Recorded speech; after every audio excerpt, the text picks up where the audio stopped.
Welcome back और एक बार दोबारा से आपका स्वागत है हमारे चैनल आदित्य मैथमेटिक्स लर्निंग पर, जहां पर हम इस नई वीडियो में एडिशन और सब्ट्रैक्शन ऑफ फ्रैक्शन के बारे में जानेंगे। इनको सॉल्व कैसे करते हैं इसके बारे में अच्छे से समझेंगे। तो सबसे पहले एडिशन से मैं शुरू करता हूं। एडिशन का मतलब आप सभी को छोटे क्लासेस से बताया जाता होगा, जोड़ना। और यहाँ पर हम फ्रैक्शन को जोड़ना सीखेंगे कि फ्रैक्शन को कैसे जोड़ा जाता है। तो सबसे पहले दो तरह के आप फ्रैक्शन पढ़ के अभी आ रहे हो, एक होता है लाइक फ्रैक्शन और एक होता है अनलाइक फ्रैक्शन। तो इन दोनों के फ्रैक्शन को कैसे जोड़ा जाता है उसके बारे में हम यहाँ पर अच्छे से समझेंगे।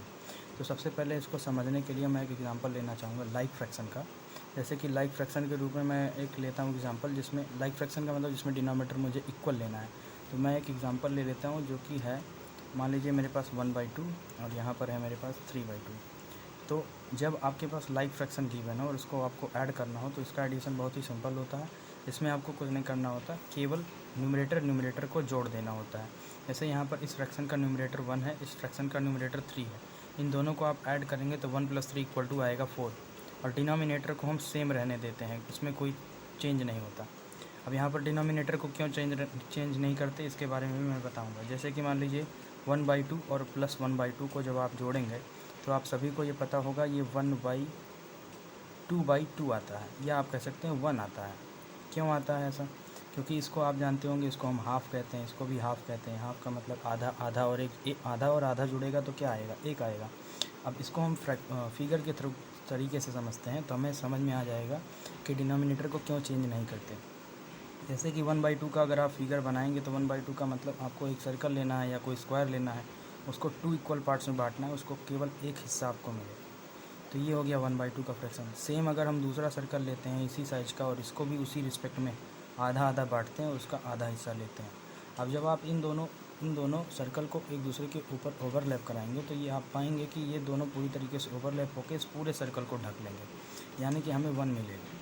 अब यहाँ पर हम 2 को चेंज क्यों नहीं किए? क्योंकि देख रहे हैं कि हमारे पास 2 टोटल पार्ट इसमें भी है, 2 टोटल पार्ट इसमें भी है। अब जोड़ने पे 4 थोड़ी ना हो जाएगा, केवल एक दूसरे के ऊपर ओवरलैप करेगा। इसलिए यहाँ पर 2 को हम ऐड या सब्ट्रैक्ट कुछ भी नहीं करते, जो होता है उसको वैसा लिख लेते हैं। डिनोमिनेटर में जो भी होता है न्यूमरेटर को ऐड कर देते हैं। लाइक फ्रैक्शन का एडिशन हो गया। सेम आपको प्रोसेस सब्ट्रैक्शन में भी होता है लाइक फ्रैक्शन का। मान लीजिए मैं एक फ्रैक्शन लेता हूँ लाइक फ्रैक्शन में 5/7 और यहाँ पर लेता हूँ मैं 3/7। तो यहाँ पर आप इसको जब सब्ट्रैक्ट करोगे तो आपको सेम प्रोसेस यहाँ पर भी कराना है, बस जो आप न्यूमरेटर को ऐड कराते थे यहाँ पर न्यूमरेटर को सब्ट्रैक्ट करा देना है।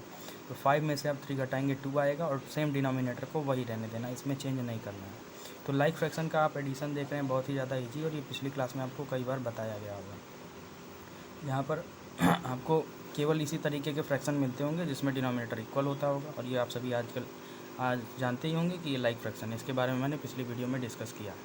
उसके बाद बात आती है अनलाइक फ्रैक्शन को ऐड करने और जोड़ना।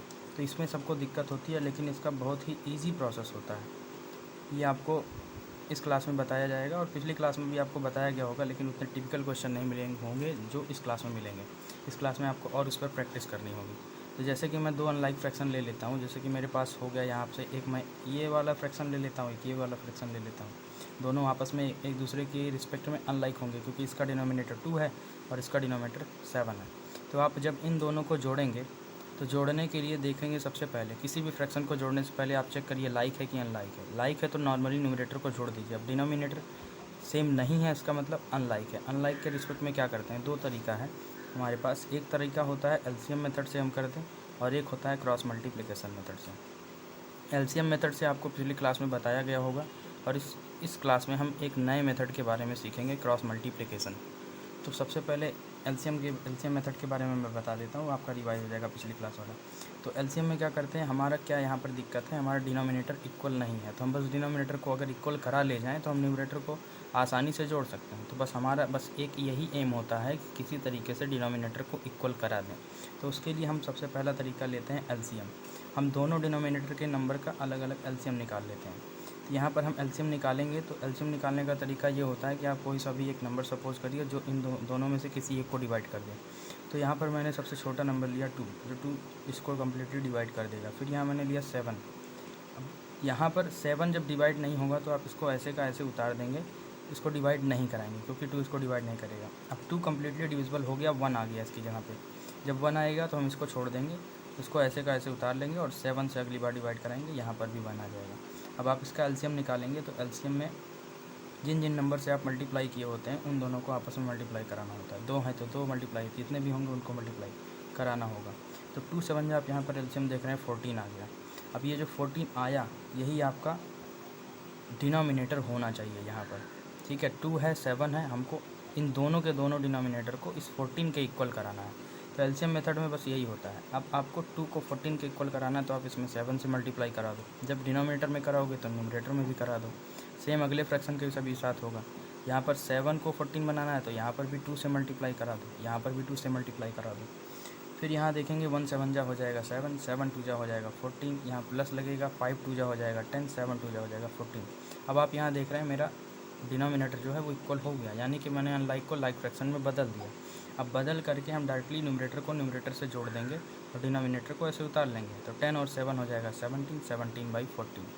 ये आया आपका एलसीएम मेथड से। अब बात आती है इसके बाद क्रॉस मल्टीप्लिकेशन मेथड की। तो क्रॉस मल्टीप्लिकेशन मेथड बहुत ही ज़्यादा कन्वीनियंट होता है, बहुत ही ईजी होता है और जल्दी लग भी जाता है, इससे सवाल टाइम भी नहीं लगता। तो इसको आपको ज़रूर से ज़रूर समझना चाहिए। तो 1/2 और 5/7 मैंने दो फ्रैक्शन सेम वही लिया है। अब मैं एलसीएम ना निकाल करके इसका क्रॉस मल्टीप्लिकेशन कराऊंगा।